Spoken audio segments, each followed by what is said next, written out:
Volunteer health সোসাইটির উদ্যোগে আজ পশ্চিম ত্রিপুরা জেলা কার্যালয়ের সামনে থেকে নেশামুক্ত ত্রিপুরার অঙ্গ হিসেবে একটি গাড়ির শুভ উদ্বোধন করেন। এই গাড়িটি দুদিনব্যাপী পশ্চিম ত্রিপুরার বিভিন্ন জায়গায় ঘুরবে।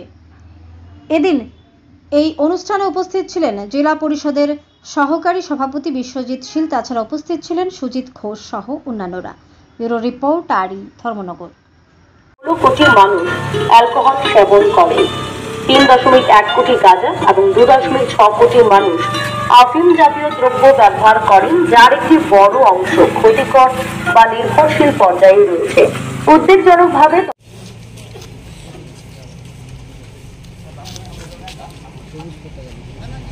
আপনারা জানেন, নেশার বিরুদ্ধে আমাদের সরকার যুদ্ধ ঘোষণা করেছে। সেখানে বিভিন্ন অঞ্চলে, রাজ্যের সমস্ত অঞ্চলে সেখানে নেশা বিরোধী অভিযান সেখানে সংগঠিত হচ্ছে।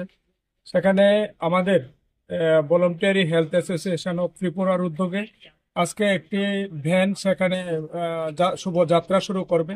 আমাদের পশ্চিম ত্রিপুরার বিভিন্ন প্রান্তে এই গাড়িটি ঘুরবে এবং নেশার যে মারাত্মক ক্ষতি সেটা জনগণকে সেখানে অবহিত করবে, জনগণকে সচেতন করবে। আমরা আমাদের এই জেলাকেও আমাদের এই ত্রিপুরা রাজ্যের সঙ্গে সঙ্গে আমরা নেশামুক্ত জেলা হিসাবে ঘোষণা করতে চাই।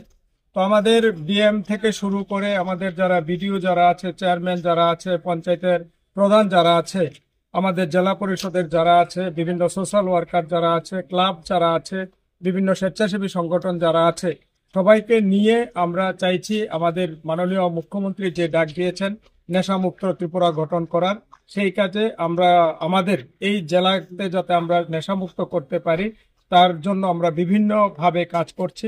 তো এই কাজে আমাদের বরাবরই সাহায্য করে আসছেন আমাদের voluntary health association of Tripura. তারা বরাবরই আমাদের এই নেশার বিরোধী অভিযানে অংশগ্রহণ করেন। তো আজকেও ওরা একটা গাড়ি সেখানে এই নেশা বিরোধী অভিযানে সামিল করেছে। এটা পশ্চিম ত্রিপুরা জেলার বিভিন্ন আনাচে কোনাচে সেই গাড়িটি ঘুরে নেশার যে ক্ষতিকারক প্রভাব সেটা মানুষকে বোঝাবে।